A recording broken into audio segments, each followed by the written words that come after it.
Alors maintenant, nous avons la grande joie d'accueillir donc deux invités. Donc, je donne la parole d'abord à Caroline Poiré. Caroline Poiré est avocate au barreau de Bruxelles, pardon. Elle accompagne des victimes de violences sexuelles intrafamiliales. Elle a fondé le cabinet Défendere et elle est formatrice des inspecteurs et inspectrices mœurs des centres de prise en charge des violences sexuelles. Voilà, je vous laisse. Je vous remercie. Je vous remercie de me donner la parole aujourd'hui à l'occasion de la présentation de ce premier sondage consacré à l'inceste. Alors, en tant qu'avocate, j'accompagne depuis plusieurs années des victimes de violences sexuelles, notamment des victimes d'inceste et leurs familles. Ce que révèle ce premier sondage est essentiel. Il met des chiffres sur une réalité que les professionnels du terrain connaissent depuis longtemps. L'inceste est massif, il est systématique et il est largement invisibilisé et minimisé.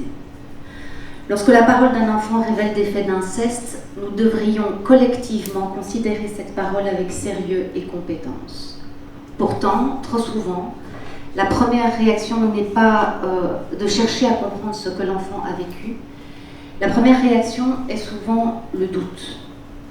Le doute sur l'enfant, le doute sur le parent qui protège, le doute sur la famille qui alerte. Et ce doute n'est pas neutre, il produit des conséquences concrètes. Les parents protecteurs, et souvent les mères, sont rapidement soupçonnés d'être manipulatrices ou aliénantes. Alors même qu'elles cherchent à protéger leurs enfants, elles deviennent elles-mêmes l'objet des investigations. Leur vigilance est interprétée comme de l'influence et leur inquiétude comme étant de la manipulation. Leur volonté de protéger leurs enfants est parfois analysée comme une volonté d'écarter l'autre parent. Et pendant ce temps, les révélations de l'enfant passent au second plan. Et pourtant, la notion d'aliénation parentale continue d'être utilisée dans nos commissariats de police, dans certains services de protection de l'enfance et jusque même devant les tribunaux.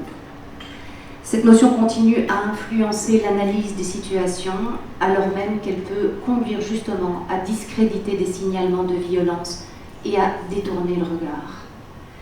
Cette réalité interroge, à mon sens, profondément notre société. Pourquoi la parole d'un enfant victime est-elle si souvent soumise à une suspicion immédiate? Pourquoi nous sommes davantage préoccupés par l'éventualité d'une fausse accusation que par le risque de laisser un enfant seul face à des violences? Pourquoi encore aujourd'hui les mécanismes connus de l'emprise, du secret, de la loyauté familiale, du traumatisme restent encore insuffisamment pris en compte? La réponse, elle est simple. C'est la culture de l'inceste, la culture du viol. Ces notions renvoient à nos représentations, nos stéréotypes, nos croyances, qui sont profondément ancrées dans notre société et qui influencent justement notre manière de percevoir ces violences et qui peuvent nous empêcher d'en saisir la réalité. On continue trop souvent à imaginer l'auteur d'inceste comme un individu marginal ou monstrueux, facilement identifiable. Or, il s'agit le plus souvent d'une personne intégrée dans la sphère familiale, investie d'une autorité, d'une confiance, d'un pouvoir sur l'enfant.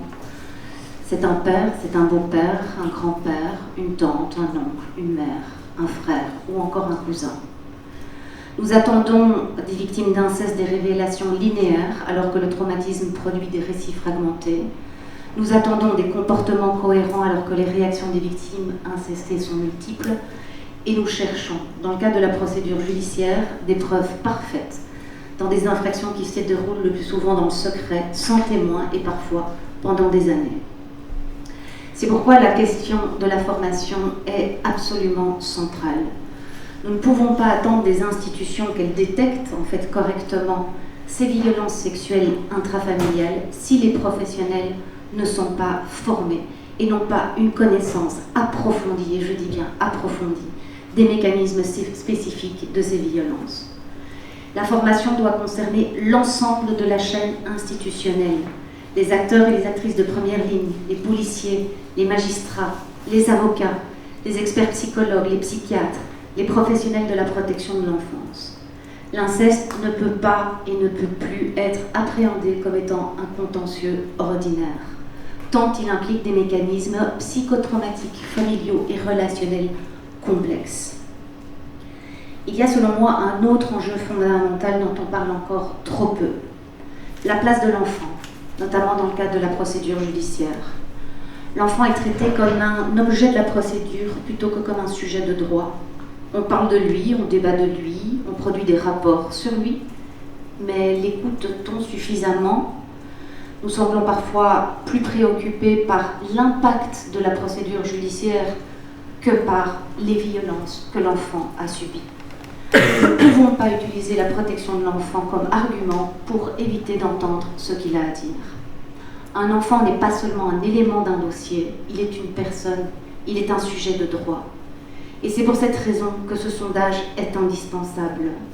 Il nous permet de sortir l'inceste de l'invisibilité, de donner une portée collective à des expériences qui ont été longuement confinées dans le silence et de nous confronter, il est temps, à une réalité que nous ne pouvons plus regarder de côté. Elle nous interroge, à nous toutes et tous, à notre capacité collective à regarder en face une réalité qui dérange profondément.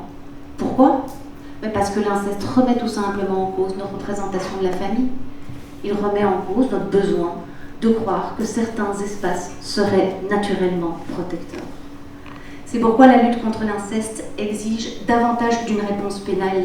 Il faut une transformation culturelle. Nous devons passer d'une culture du doute à une culture de l'écoute, d'une culture de l'inceste à une culture du consentement, de la prévention et des droits fondamentaux de l'enfant. Les chiffres qui nous sont présentés aujourd'hui ne constituent plus un constat, ils constituent à nous toutes et tous une responsabilité pour les pouvoirs publics, pour les institutions judiciaires, pour les professionnels et pour l'ensemble de la société. Mais une responsabilité n'a de sens que si elle s'accompagne bien évidemment d'engagements concrets. Nous ne pouvons pas affirmer que la protection des enfants est une priorité tout en laissant justement les institutions chargées de les protéger manquer de moyens.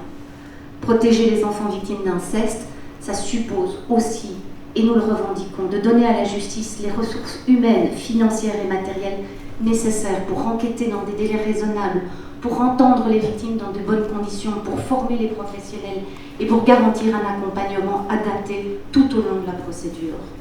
Protéger les enfants suppose aussi de renforcer les services de protection de l'enfance et les dispositifs d'accompagnement psychologique. Les professionnels que nous sommes, nous ne pouvons pas à nous seuls compenser les insuffisances structurelles d'un système qui est déjà sous tension. Et donc j'en appelle aujourd'hui aux responsables politiques. La lutte contre l'inceste ne peut plus être une priorité affichée uniquement dans des discours. Elle doit devenir une priorité budgétaire, institutionnelle et politique. Car derrière chaque pourcentage, derrière chaque donnée statistique qui nous a été présentée aujourd'hui, il y a un enfant qui a tenté de dire quelque chose. Et notre devoir collectif est de faire en sorte que cette parole ne soit plus accueillie par le doute, mais par la compétence, par la rigueur et par les moyens nécessaires et la protection à laquelle chaque enfant a droit. Je vous remercie.